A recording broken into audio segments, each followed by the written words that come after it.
ተነክ ወገኛ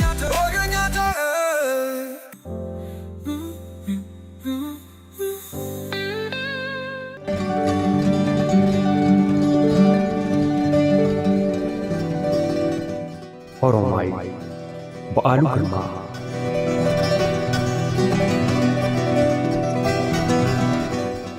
ዙሪያ ጥምጥም ነው ያመጣው አለኝ። ረጅም መንገድ ነው፣ ንፋስ እንድንቀበል ብዬ ነው አለኝ። ቀዝቃዛውን አየር ተነፈስኩ። ግቢው በአበባዎች ተክል ተሞልቶ ይታያል። በጥሩ እንክብካቤ የተያዘ አትክልት ነው። አበባዎች ትወዳለህ መሰለኝ። አበባ መትከልና መኮትኮት ሆቤ ነው። አንዳንዴ ትንሽ ፋታ አግኝቼ መካከላቸው ቁጭ ስል ደስ ይለኛል አለኝ አበባዎቹን እየተመለከተ። ሌላስ? ሌላው ሆቤ ይግረምህና ወጥ መስራት ነው። አምሽቼ ከሥራ ስመለስ የሌሊት ልብሴን ለብሼ ወጥ መስራት ለምን እንደሆነ እንጃ ያዝናናኛል። ቆይ አንድ ቀን ሰርቻ እበላለሁ አለኝ። ተስፋ አደርጋለሁ። የዚህ ሀገር ምግብ ያለ ፓስታ የለም አልኩት። አዎ በፓስታ ማን ብሏቸው፣ ጎበዝ ናቸው። ሽሯቸውም በጣም ጥሩ ነው። ቀይ ወጥና ዶሮ ወጥ ላይ ግን አይረቡም። ቲማቲም ባናቱ ላይ ይጨምራሉ። ደግሞ ከቅቤ ዘይት ነው የሚመርጡት። ዶሮ በዘይት ይታያል። በወጥ ስኔ ይበልጣቸዋለሁ ታያለህ አለኝ። ተያይዘን ወደ ቤት ገባን።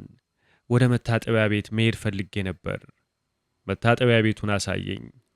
ፊቴን ተጣጥቤና አፌን ተጉመጥምጬ ስመለስ መጽሐፈ ዳንኤል፣ ኮሎኔል ታሪኩ ወልዳይ፣ ኮሎኔል በትሩ ተሰማና ሌሎች የማላውቃቸው 3 ሰዎች እንግዳ ማረፊያ ክፍሉ ውስጥ ተደርድረው ጠበቁኝ። መጽሐፈ ያስቃቸው ነበር። ምናልባት ስለ ተባበሩት መንግስታት ስብሰባዎች የሚፈጥረውን ቀልድ እየነገራቸው ይሆናል የሚያስቃቸው። ሁልጊዜ ስለ ተባበሩት መንግስታት ይቀልዳል። አንድ ባንድ ሰላም አልኳቸው። ሁሉም ሴኮ ውስኪ በበረዶ ይዘዋል። ጥም አቃጠለኝ። እንግዳ ቤቱ መቼም መለስተኛ ቤተ መንግሥት ይመስላል። ለመርገጥ የሚያሳዝን ቀይ የፋርስ ምንጣፍ፣ ትላልቅ ሰማያዊ ክሪስታል ሻዞች፣ ከክሪስታል የተሠራ ቫንድሌር መብራት፣ ግማሽ ብርጭቆ ሴኮ ውስኪ በበረዶ ይዤ ወደ ሰለሞን በትረ ጊዮርጊስ ጠጋልኩና እንግዳው የቱ ነው አልኩት። ካለ ኮሎኔል ታሪኩ ወልዳይ ሌላ ወንበዴ የሚመስል ሰው የለም። ይመጣል፣ ወዳጄን ይዤ ካልመጣው ብሎኝ ነው የዘገየው። ወንድ ነው ወይስ ሴት? ሴት። ከአሁኑ ሰላማዊ ኑሮ ጀምሯል። ስዕላይ እንደ ሰይጣን ፈጣን ነው። ይገርመሃል። ደግሞም ደፋር ነው።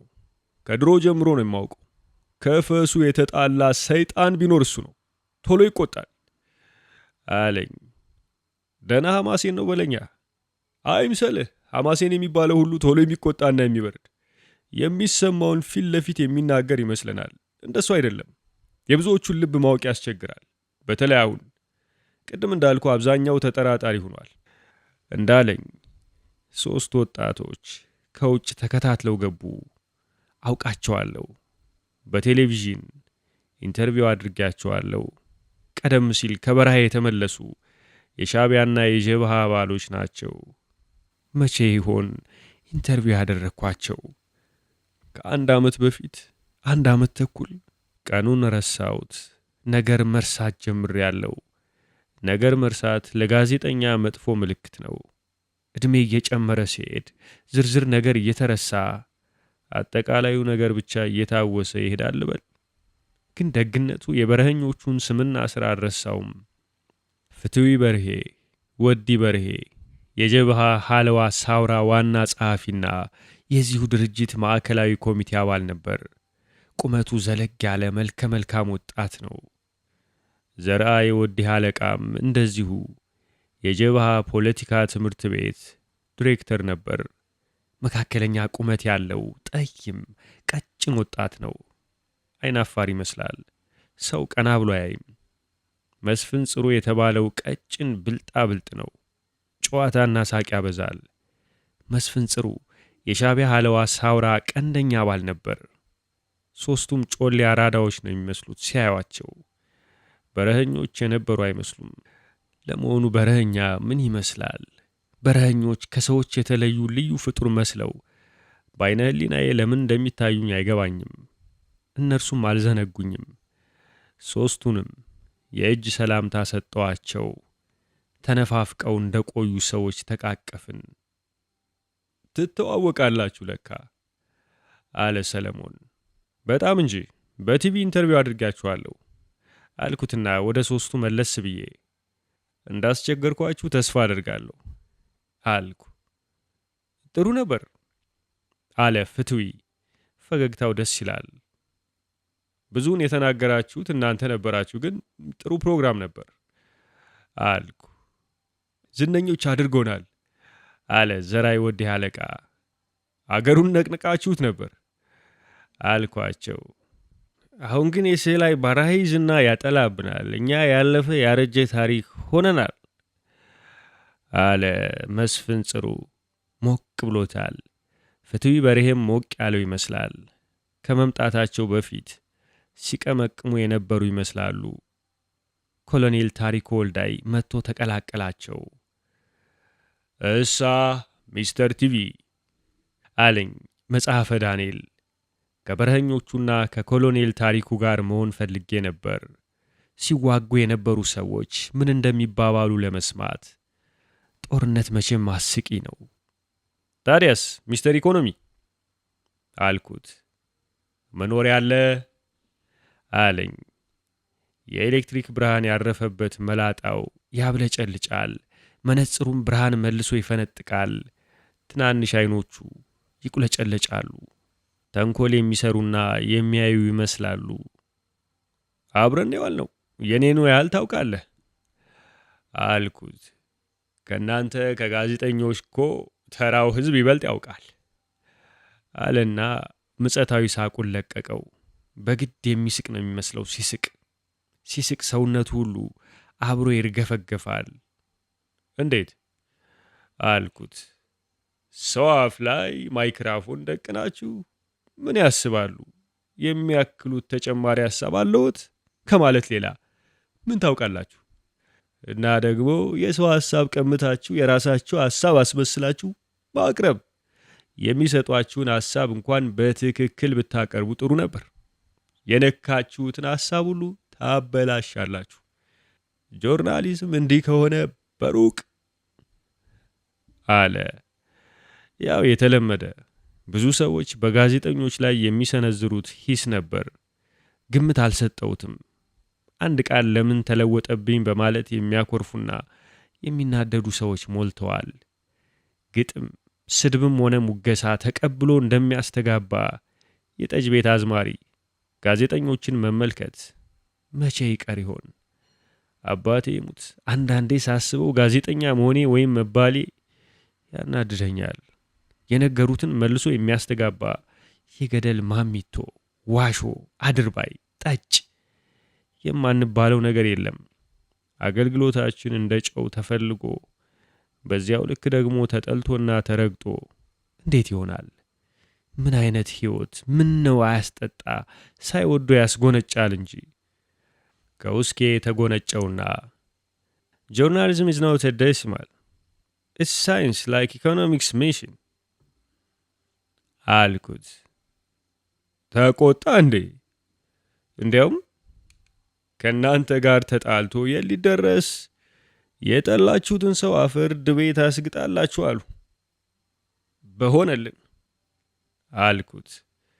ኃይለኛ መሳሪያ ይዛችሁ እንዴት አይሆንላችሁም? ባታውቁት ነው እንጂ እኮ ስልጣን በእናንተ እጅ ነው አለኝ። መቼም በነገር አገም ጠቀም ማድረግ የተለመደ ጠባዩ ነው። ቀጠለና ስለ ዛሬው ስብሰባ ምን ታስባለህ ብሎ ጠየቀኝ። አላመነታሁም። ትምህርታዊ ነበር። ከፊታችን ላይ የተደቀነው ችግር አሁን በግልጽ ይታየኛል አልኩት። እውነት? ምን ነው እንዳንተ ግልጽ ነው በታየኝ? ደደብ ነኝ መሰለኝ አለ። በዲፕሎማቲኮች ቋንቋ ደደብ ነህ ማለቱ ነው። በኢትዮጵያ ኤምባሲዎችና በተባበሩት መንግስታት ድርጅት ለብዙ ጊዜ ሰርቷል። አይ ብርጭቆ አያያዝ ያሳምረዋል። እጅ አነሳሱና አቋቋሙ ሆን ተብሎ የተጠና ነው። አለባበሱም እንዳየሩና እንደ ሁኔታው ይለዋወጣል። ደመና የታየ እንደሆነ ካቦርታ፣ የዝናብ ጫማ፣ የአንገት ልብስ፣ ጃንጥላ፣ የማይዘው ነገር የለም። ቤቱ ደርሼ አላውቅም። ግን ሰው ቤቱ ሲሄድ በር ላይ ጫማውን ሳያወልቅ ቢሞት አያስገባም ይባላል።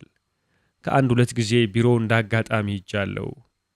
የሆስፒታል ቀዶ ጥገና ክፍል ምስጋና ይጣ የሲጃራ አመድ ወይ ቡና ቢሮ ውስጥ ጠብ ካለ ከጎንና ጎን የቀረችው ጠጉሩ ተነስታ ትቆማለች።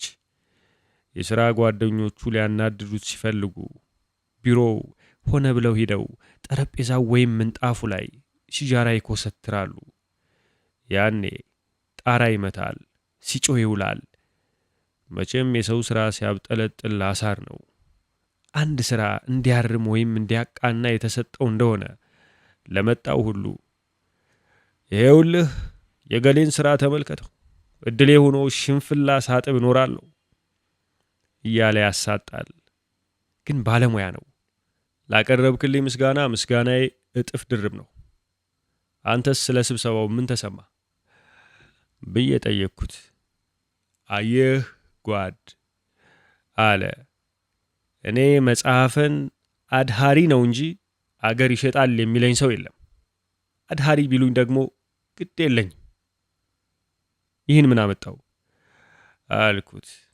ቆይ እንጂ ጓድ፣ ምነው ጓድ እያልኩ በማለት ምጸታዊ ቀልዱን ጣል አደረገብኝና 20 ዓመት ስር ሰዶ የኖረ ችግር በዘመቻ አይፈታም። የኤርትራ ችግር የውስጥ ችግር ብቻ አይደለም። በውጭ በኩል ያላሰለሰ ዲፕሎማቲካዊ ጥረት፣ በውስጥ ደግሞ መሰረታዊ የኢኮኖሚ ግንባታ፣ ፖለቲካዊ ስራና መግባባትን የሚጠይቅ በዘዴና በጥበብ የሚያዝ ስራ ነው። ቀልድ አይደለም። በአንድ ወቅት ለአንድ ስራ ዘመቻና ርብርቦች ጥሩ ነው፣ ግን ልማድ ሆኖ እንዳይቀር ያሰጋል። የኤርትራ ችግር ቀላል አይደለም፣ ውስብስብ ነው። ይህን የቆየ ችግር በዘመቻ እንፈታለን ብለን ስንረባረብ ከአሁኑ ሌሎች ችግሮችን እየፈጠርን ነው።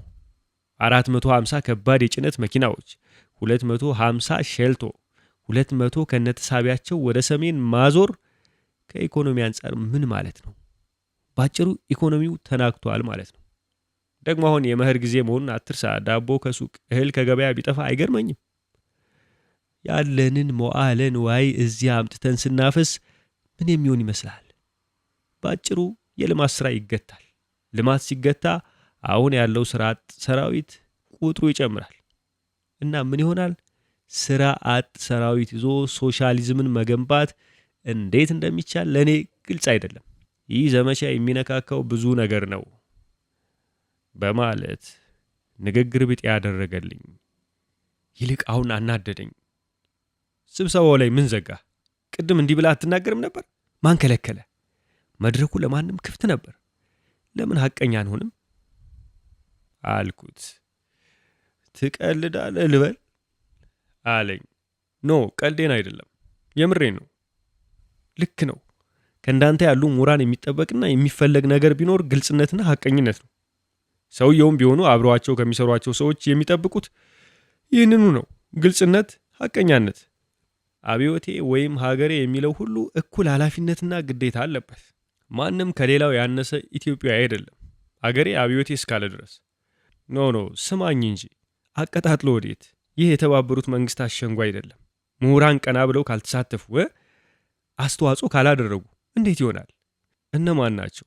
በኃላፊነት ስራ ላይ ያሉት ማለት ብቻ አይበቃም፣ መሳተፍ ያስፈልጋል። በአገር ጉዳይ ከዳር ቁጭ ብሎ አያገባኝም በማለት እንደ ጲላጦስ እጅ መታጠብ አይቻልም። እና ጓድ፣ የኤርትራ ችግር አንተ እንደምታየው አይደለም። በነገሩ አልተቸኮለበትም። 8 ዓመት ችግሩን ለማስታመም ተሞክሯል።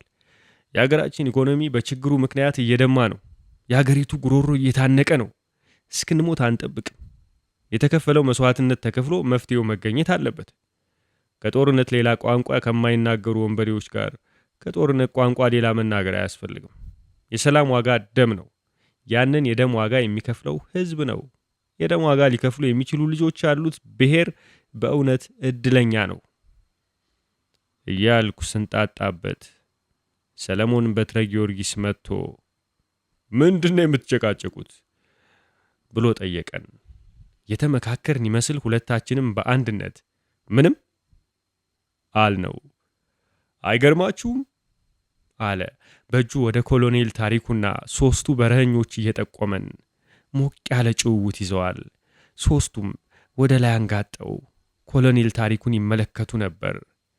ለደመራ የቆመ ረጅም አጣና መስሎ ይታያል። ያስገረመው ነገር ምን እንደሆነ ሁለታችንም አልገባንም። አይገርማችሁም አለ እንደገና። ትላንት በጥይት ሲደባደቡ የነበሩ ሰዎች ዛሬ አብረው እየጠጡ ሲጫወቱ ማየት በእውነት ያስገርማል። ፍትዩ ወዲ በርሄ ከመንደፈራ አስመራ ድረስ ያለውን አገር ሲያንቀጠቅጥ የነበረ ነው።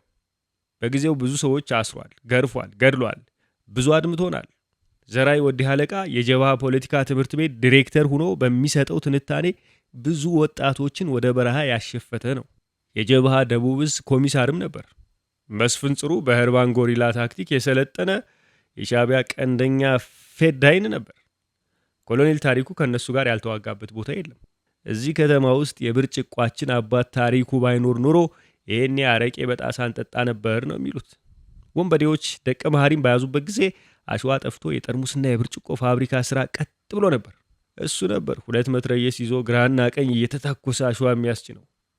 እሱን ለመግደል ያደረጉት ሙከራ የለም። በእውነት እርግጥ አንዳንድ ጥፋት ደርሷል። ቢሆንም ግን እንደ ኢትዮጵያ አብዮት ሆደ ሰፊ አብዮት ያለ አይመስለኝም። አንዳንዴ ሳስበው የዋሆች ነን ወይ እያልኩ ራሴን ጠይቃለሁ ካለ በኋላ ወደ እኔ ዞር ብሎ ጸግሽ፣ በዚህ ላይ ለምን አንድ ጥሩ ፕሮግራም አሰራም አለኝ። ጥሩ ሐሳብ ነው። እጃችሁን ከሰጣችሁ ይገርፏችኋል፣ ያሰቃዩዋችኋል፣ ይገድሏችኋል እያለች ሻዕቢያ የምትነዛውን ፕሮፓጋንዳ ለመስበር ይረዳል አልኩት። አብዮትና ሰፊው ህዝብ መሐሪ ናቸው የሚል አርዕስት ታየኝ። ግን ባይመቻቸው ነው እንጂ እነዚህ ሰዎች የሚተኙልን ይመስላል። እኔ አላምናቸውም።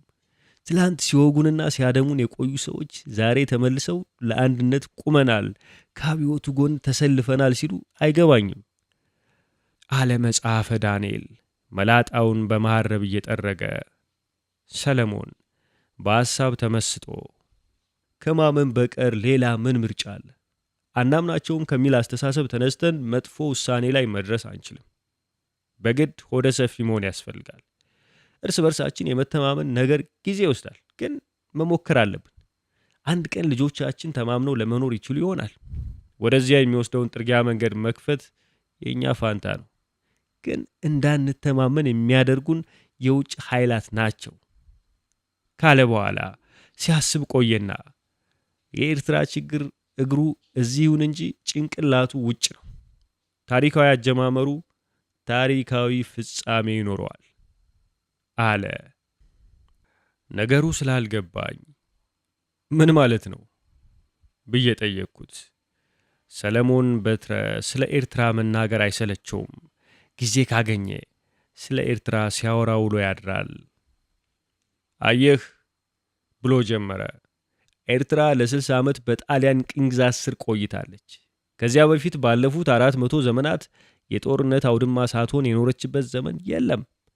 ኢጣሊያ በሁለተኛው የዓለም ጦርነት ስትሸነፍ ኤርትራ በእንግሊዝ አስተዳደር ስር ወደቀች እና አዲሱ ፖለቲካዊ ድራማ ተጀመረ። እንግሊዝ እየቆየ የሚፈነዳ ቦምብ በኤርትራ ምድር አጥምዳን የወጣችው አለ። ሁላችንም ጠጋ ጠጋል ነው።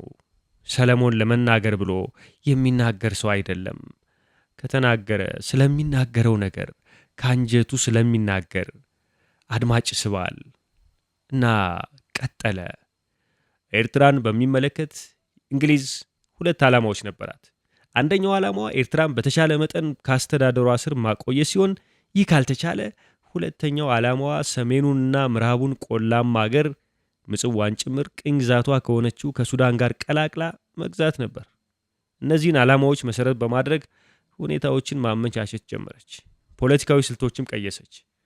የመጀመሪያው ፖለቲካዊ ስልት ኢትዮጵያ ለጊዜው ኤርትራን ፈጽሞ ለማስተዳደር እንደማትችል አድርጋ ለዓለም ማሳየት ነበር። ይህን ለማድረግ ታላቋ ኤርትራ የሚል ፖለቲካዊ ንድፍ አወጣች። ንድፉ ትግራይን ከአልዋ ምላሽ ከኢትዮጵያ በመገንጠል ከኤርትራ ጋር ቀላቅሎ የሚይዝ ነበር። ይህ ነበር የታላቋ ኤርትራ ግንዛቤ። እንግሊዝ ይህን ዓላማዋን የሚያስፈጽምላት መሳሪያ አላጣችም። በሳህለ ሥላሴ ስርወ መንግስት የተወሰደብኝን ዙፋን ወደ ሳባ ጋዲስ ስርወ መንግስት እመልሳለሁ የሚል ምኞት የነበረው ደጃዝማች ተሰማ አስመሮም የተባለ ሰው ነበርና ታላቋ ኤርትራ የተባለውን መፈክር አስነግባ አነሳችላቸው። የወያኔ ጦርነት ተከፈተ። ዛሬም ኢሳያስ አፈወርቂና ወያኔዎች የሚያራምዱት ይህንኑ ዓላማ ነው። ኢትዮጵያ ኤርትራን ለማስተዳደር አትችልም የሚል ጥርጣሬ እየተፈጠረ ስለሄደ እንግሊዝ ያሰበችው ለጊዜው የተሳካላት መስሎ ታየ። ይሁን እንጂ በዚህ ወቅት ኢትዮጵያ ወይም ሞት የሚል መፈክር ያነሳ የማህበር አንድነት ኃይል እየተጠናከረ በመሄድ ላይ ነበር። አብዛኛዎቹ የአንድነት ማህበር መስራቾችና አባሎች ከኤርትራ ደጋማው ክፍል በመሆናቸው ሌላ በአብዛኛው ክርስቲያኖች ነበሩ። እንግሊዝ ግልጹን ነገር አደረገች። የእስልምና ሃይማኖት ተከታዮች የሆኑትን የቆላማውን አገር ተወላጆች በማሰባሰብ ራቢጣ አልእስላሚያ የተባለ የፖለቲካ ቡድን እንዲመሰረት ከማድረጓም በላይ በኤርትራ ጣሊያንኛ ኦፊሻላዊ ቋንቋ መሆኑ ቀርቶ ከእንግዲህ ትግርኛና አረብኛ ብቻ ኦፊሴላዊ ቋንቋ ሆነው እንዲሰራባቸው አደረገች። የከፋፍለ ግዛ ፖሊሲ መሰረት ያዘ። ለመጀመሪያ ጊዜ በኤርትራ የፖለቲካ መድረክ ላይ 3 የተለያዩ አቋሞች ተከሰቱ። እነሱም አንደኛ ታላቋ ኤርትራ የሚለው ወገን ኤርትራ ለኤርትራውያን የሚል አቋም ያዘ። ሁለተኛ ራቢጣ አልእስላሚያ ኤርትራ በእንግሊዝ አስተዳደር ስር መቆየት አለባት የሚል አቋም ሲወስድ፣ ሶስተኛው ማህበር አንድነት ደግሞ ኢትዮጵያ ወይም ሞት በሚለው ዓላማ ጸና። በማይታረቁ የፖለቲካ፣ የጎሳ፣ የቋንቋና የሃይማኖት መስመሮች የኤርትራ መገነጣጠል ሁኔታ ተሟላ። የእንግሊዝ የበኩር ልጅ ተወለደ። ሁኔታው በኤርትራ ምድር ተወስኖ አልቀረም። ቀይ ባህርን የአረብ ሐይቅ ለማድረግ የቆየ ዓላማ ያላቸው የአረብ መንግስታትና ይህንኑ የዘይትና የሸቀጣ ሸቀጥ መተላለፊያ ስትራቴጂካዊ ኬላ የሆነውን ባህር ለጥቅማቸው ሲሉ አሁንም ሆነ ወደፊት በቁጥጥራቸው ስር ለማቆየት የሚፈልጉት ሀያላን መንግስታት በጉዳዩ በቀጥታም ሆነ በተዘዋዋሪ መንገድ እጃቸውን ማስገባት ስለጀመሩ ችግሩ እየሰፋ ዓለም አቀፋዊ ባህሪ እየያዘ ሄደ። የነገሩ ጭራ እዚህ ቀርቶ ጭንቅላቱ ውጭ ወጣ። የኤርትራ ታሪክ በተለይም በአረብ ሀገሮች ያልነበረ ቅርጽ፣ ይዘትና ትርጉም እየሰጠው በውጭ ኃይሎች እጅ ፖለቲካዊ እንዝርቱ ይሽከረከር ጀመር። ይሁን እንጂ ነባራዊ ታሪክ በመጨረሻ ታሪካዊ ፍርዱን ሰጠ። የአንድነት ማህበር ዓላማ በአሸናፊነት ወጣ። ኤርትራ ከእናት ሀገሯ ጋር በፌዴሬሽን ተዋሃደች። ሆኖም ነገሩ በዚህ አላቆምም። እንግሊዝ ለጥቅሟ ስትል በኤርትራ ምድር ቀብራ የወጣችው ቦምብ ቀስ እያለ ይፈነዳ ጀመር። በስልጣን በጥቅምና በሹመት ያኮረፉ አንዳንድ ያገሩ ተወላጆች የፌዴሬሽኑ ህጋዊ መንፈስ በትክክል ስራ ላይ አልዋለም በማለት ውስጡን ነገር እየጎነጎሩ የኤርትራ ጉዳይ እንደገና በተባበሩት መንግስታት እንዲታይ ጥረት ያደርጉ ጀመር። ነገሩን እንዲገፉበት የሚገፋፋቸውና የሚያግዛቸው አገሮች አላጡም። የአረብ አገሮች በተለይም ግብጽ ለዚህ ዝግጁዎች ነበሩ። አባይን ከምንጩ ቀይ ባህርን ካናቱ ለመቆጣጠር ያላቸውን የቆየ ዓላማ በተግባር ሊተረጉሙ የሚችሉት የኤርትራን ምድርና ህዝብ የመረማመጃ ድንጋይ በማድረግ እንደሆነ ያውቃሉ። በጊዜው የነበረው የኢትዮጵያ መንግስትም በሞኝነቱና በጠባብ አመለካከቱ በራሱና በአገሪቱ ላይ ዱላ ከማቀበል ያነሰ ሚና አልተጫወተም ነበር። ይባስ ብሎ ኢትዮጵያን አግኝታችኋል፣ ሞትም ያውላችሁ የሚሉ ኤርትራ ለኤርትራውያን በማለት ለጥቅማቸው ሽንጣቸውን ገትረው ይሟገቱ የነበሩትን አንዳንድ ግለሰቦች እየመረጠ ቁልፍ ቦታዎች ላይ ይሾማቸው ጀመር። የአንድነት ማህበር አባሎች አንገታቸውን ደፉ። ፌዴሬሽን ፈርሶ ኤርትራ ሙሉ በሙሉ ከኢትዮጵያ ጋር እንድትዋሃድ ከተደረገ በኋላ ማህበር ሸዋአቲ ወይም ሐረካ በመባል ውስጡን ይካሄድ የነበረው ንቅናቄ ግልጽ እየሆነ መጣ። ይህ ንቅናቄ በመሰረቱ በህግ እንሟገታለን በሚሉ በስልጣንና በጥቅም ሽሚያ ባኮረፉ አንዳንድ ሰዎች የሚመራ ነበር። ሐረካ ወይም ኤርትራ ሊብሬሽን ሙቭመንትን የመሰረቱት እንደ ኢብራሂም ሱልጣንና ወልደ ማርያም የመሰሉት የቀድሞ ራቢጣ አልእስላሚያ መስራቾች ነበሩ። እንደ አውሮፓውያን አቆጣጠር በ1958 ጀበሃ ወይም ኤርትራ ሊብሬሽን ፍሮንት ተመሰረተ። በጀበሃና በሐረካ መካከል የስልጣን ቅራሪ ተነሳ። ሐረካ ተመታ። ህልውናው ለመጨረሻ ጊዜ አከተመ። የመጀመሪያዋ የአመጽ ጥይት በ1961 በኢድሪስ አዋቴ ተተኮሰች።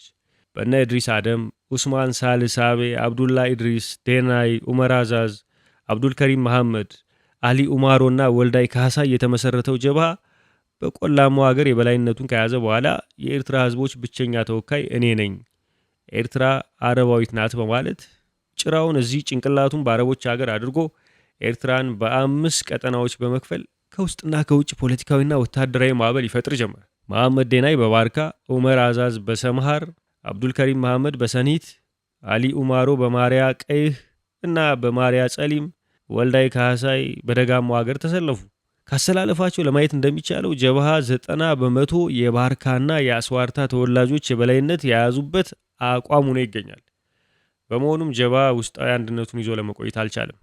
ለምን? አንዳንድ ታዛቢዎች እንደሚሉት በውስጥ የመከፋፈሉን ሁኔታ ያመጣው ርዕዮተ ዓለማዊ ቅራኔ ሳይሆን የኤርትራን ህዝብ የሚወክለው ማን ነው? እስላም ወይስ ክርስቲያን? ቆለኛ ወይስ ደገኛ? ቆለኛ ከሆነ የትኛው ጎሳ? የሚል የስልጣን ጥያቄ ነበር። ዘመነ ክፍለታት ወይም የመከፋፈል ዘመን ተጀመረ። በእንግሊዝ የተተከለው ቦምብ ስራውን እየሰራ ነበር። በጀብሃ ውስጥ የበላይነትን የያዙት የባርካና የአስዋርታ ተወላጆች የተቀሩትን እያሳደዱ ይመቱ ጀመር። ሳላስ አቤ ከስልጣን ተባረረ። በዚህ የተነሳ ሰልፍ ናዲነት የተባለው የጀግኖች ቡድን፣ ህዝባዊ ኃይሌ የተባለው የማሪያ ቀይ ተወላጆች ቡድንና ኡብል የተባለው የባርካ ተወላጆች አንድ ክንፍ በሳልስ አቤ አማካይነት ሻዕቢያ የተባለውን ግንባር ፈጠረ። የኢትዮጵያ ሰፊ ህዝብ አብዮት በ1966 እስከፈነዳ ድረስ የጀብሃና የሻዕቢያ እርስ በርስ ጦርነት በኤርትራ በረሃዎች ሲቀጣጠል ቆየ። በ1966 በረሃኞቹን ከመንግስት ጋር የሚያስታርቁ አንዳንድ ሽማግሌዎች ተመርጠው ተላኩ። ጀብሃና ሻዕቢያ ከአስመራ 16 ኪሎ ሜትር ርቀት ላይ ይገኙ ነበር። የአስመራና የአካባቢው ህዝብ በእርቁ ድርድር እንዲሳተፍ የበኩሉን አስተዋጽኦ እንዲያደርግ በማለት ሂዶ እንዲመለከት ተፈቀደ። መንግስትንና በረሃኞችን ለማስታረቅ የሄዱ ሽማግሌዎች ጀብሃንና ሻዕቢያን አስታርቀው ተመለሱ። አንዳንዶቹም በዚያው ወደ በረሃ ኮበለሉ። በኢትዮጵያ የተቀጣጠለው አብዮት በምስራቅና በደቡብ፣ በሶማሊያ፣ በሰሜን ምዕራብ የኢትዮጵያ ዲሞክራቲክ ህብረት ነን በሚሉ መሳፍንት፣ በውስጥ እንደ ኢህአፓና ሌሎች አምስተኛ ረድፈኞች፣ በውጭ ደግሞ በተባበረ የኢምፔሪያሊዝም ኃይል የተወጠረበት ቀውጥ ጊዜ ነበር። ለአብዮቱ የቀረበለት ጥያቄ ከአብዮቱ ወይም ከኤርትራ የትኛውን የሚል አስቸጋሪ ጥያቄ ነበር። የኢትዮጵያ ህልውና ታላቅ ፈተና ላይ ወደቀ። ኢትዮጵያ የምትባለው ሀገር ከእንግዲህ አከተመች፣ አለቀላት ይባል ጀመረ። እውነትም ያለቀላት መስሎ ታይቶ ነበር። አዲሱ የኢትዮጵያ ካርታ ምን እንደሚመስል ለማየት የሚሞክሩ ሰዎች ጥቂት አልነበሩም። ሁኔታውን በማየት ጥንቱንም አባይን ከምንጩ ቀይ ባህርን ካናቱ በመቆጣጠር የተዳከመች ኢትዮጵያን ለማየት የሚፈልጉትን አንዳንድ የአረብ መንግስታት ሱዳን ጭምር ከተገንጣዮች ጎን በይፋ ተሰልፈው እንደ እብድ ገላጋይ ካራ ያቀብሉ ጀመር። ይህ ሁሉ ተደምሮ ለተገንጣዮች አመች ሁኔታ ፈጠረላቸው። ወርቃማ ጊዜ መጣላቸው። ሁኔታውን በመጠቀም ተነቃቁ። ሳህል፣ ከረን፣ ደቀ መሐሪ፣ በከፊል ምጽዋ፣ ደንጎሎ፣ ግንዳ፣ ነፋሲት፣ አምባትካላ፣ ሰገነይቲ፣ ናቅፋ ወዘተ በሻዕቢያ እጅ ወደቁ። ባርካ፣ መንደፈራ፣ አዲኳላ፣ አቆርዳት፣ ተሰነይ ወዘተ በጀብሃ ተያዙ። አስመራ፣ ባሬንቱና በከፊል ምጽዋ ነበሩ በመንግስት እጅ የቀሩት። እነዚህም ቢሆኑ የጊዜ ጉዳይ ነበር። የምጽዋ 3/4ኛው ክፍል ተይዟል። አስመራ በ7 ኪሎ ሜትር ርቀት ተከባለች። የአስመራ ጉሮሮ ታንቋል። ምግብ፣ ውሃ፣ መብራት ማገሩ የለም። ረሃብ ገብቷል። እፍኝ ጥሬ አድሯል። የቤት ዕቃ እየፈለጡ ማንደር ተጀምሯል። ከተኩስ ሌላ የሚሰማ ሙዚቃ የለም። ተኩሱ ለአንድ አፍታ ሲቆም ዓለም እንደ ሙታን መቃብር ጸጥ ይላል እና መላከ ሞት ሞቶ በጆሮ ያንሾካሹካል። አየሩ የሞት ጠረን ይዞ ይመጣል። ሕፃናት ተርበው ያለቅሳሉ። እናቶች ተጨንቀው ዋይታ ያሰማሉ። ሽማግሌዎች ከደጅ ቁጭ ብለው ይተክዛሉ። ፋብሪካዎች ጢስ አይታይባቸውም። ማሳዎች ጦም አድረዋል። ገበያዎች አይቆሙም። ቢቆሙም ባዶ ነበሩ። የቁልቋል ገበያ። ተገንጣዮች ወይም የውስጥ ደጋፊዎቻቸው እንደሚሉት ተጋደልቲ ዛሬ ሊገቡ ነው፣ ነገ ይገባሉ በማለት ወሬ ስለሚያናፍሱ ቆራጡ ይምጡ ምናለ ሞተን አንጠብቃቸውም በማለት በሕይወቱ ቆርጦ ሲጠባበቅ፣ ሌሎቹ ደግሞ የተገንጣዮች ደጋፊ ባይሆንም እዚህ ቁጭ ብለን እንዴት እንጠብቃቸዋለን፣ ባይሆን ወጣ ብለን ከነሱ ጋር ከበሮ እየመታን ብንገባ ይሻላል በማለት በድል አጥቢያ አርበኝነት ከከተማው እየወጡ ይኮበልሉ ነበር። አምባሻ ጋግረው ጠላ ጠምቀውና ቄጤማ ጎዝጉዘው የነ ንሳቶም ወይም ተጋደልቲን በድል መግባት ይጠባበቁ ነበር። በኤርትራ ክፍለ ሀገር ታሪክ ውስጥ የበላይነት ያገኛል ተብሎ የሚገመተውን ኃይል ተቀብሎ የማስተናገድ ዝንባሌ አዲስ ነገር አይደለም። በ400 ዘመን የትግል ታሪክ ውስጥ አንዱ ኃይል ሲሄድና ሌላው ሲመጣ ማየት የተለመደ ነገር ሆኖ ቆይቷልና አድርባይነት ሁለተኛ ተፈጥሮ ሊሆን ምንም አይቀረውም። መጠራጠር ይበዛል። የቶማሶች ቁጥር ቀላል አይደለም። ለማንኛውም ነገር ለተገንጣዮች መጠናከር ምክንያት የሆነው ምን ነበር? አንደኛ በኢትዮጵያ አብዮት ላይ ከውስጥና ከውጭ የደረሰው ከባድ ውጥረት ምናልባት እንደ ዋነኛ ምክንያት ሆኖ ሊጠቀስ ይችላል። በጊዜ የነበረው ሰራዊት በምስራቅ፣ በደቡብ፣ በሰሜንና በመሃል ሀገር በየግንባሩ የተቃጣውን ግፊት ለመቋቋም በቂ ኃይልና ትጥቅ አልነበረውም።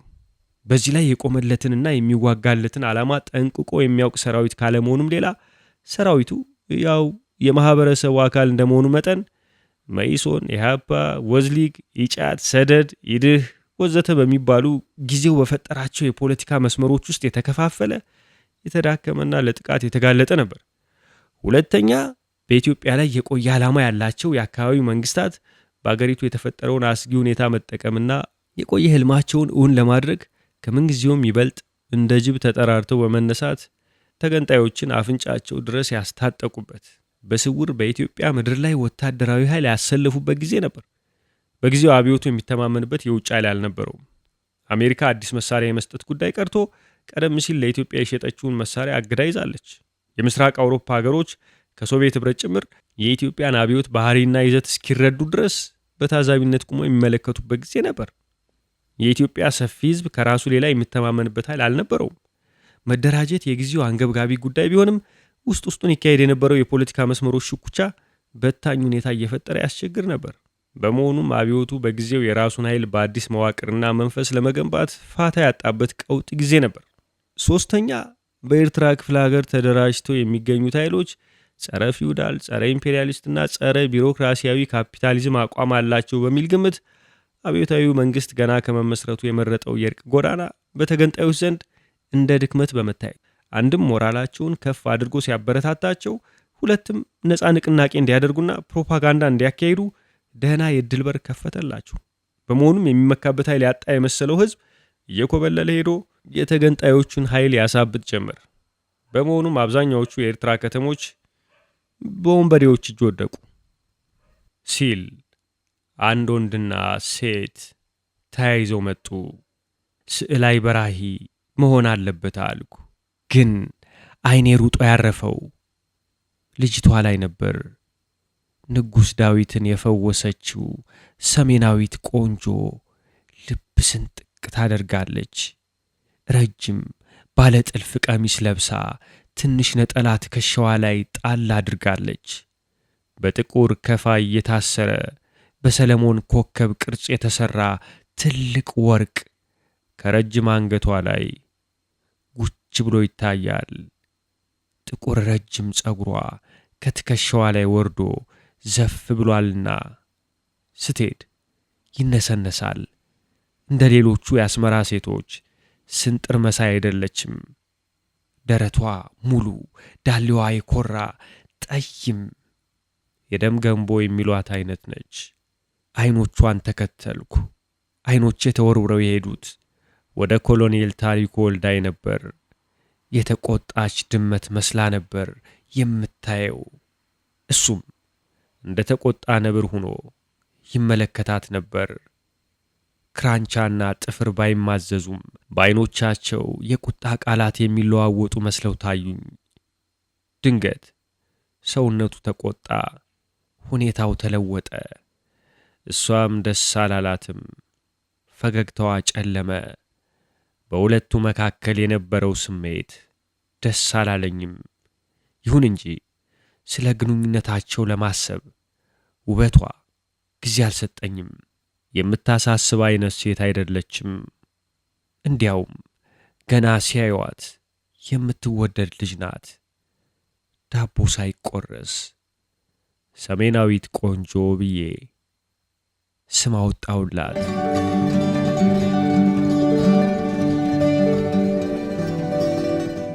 ኦሮማይ በዓሉ ግርማ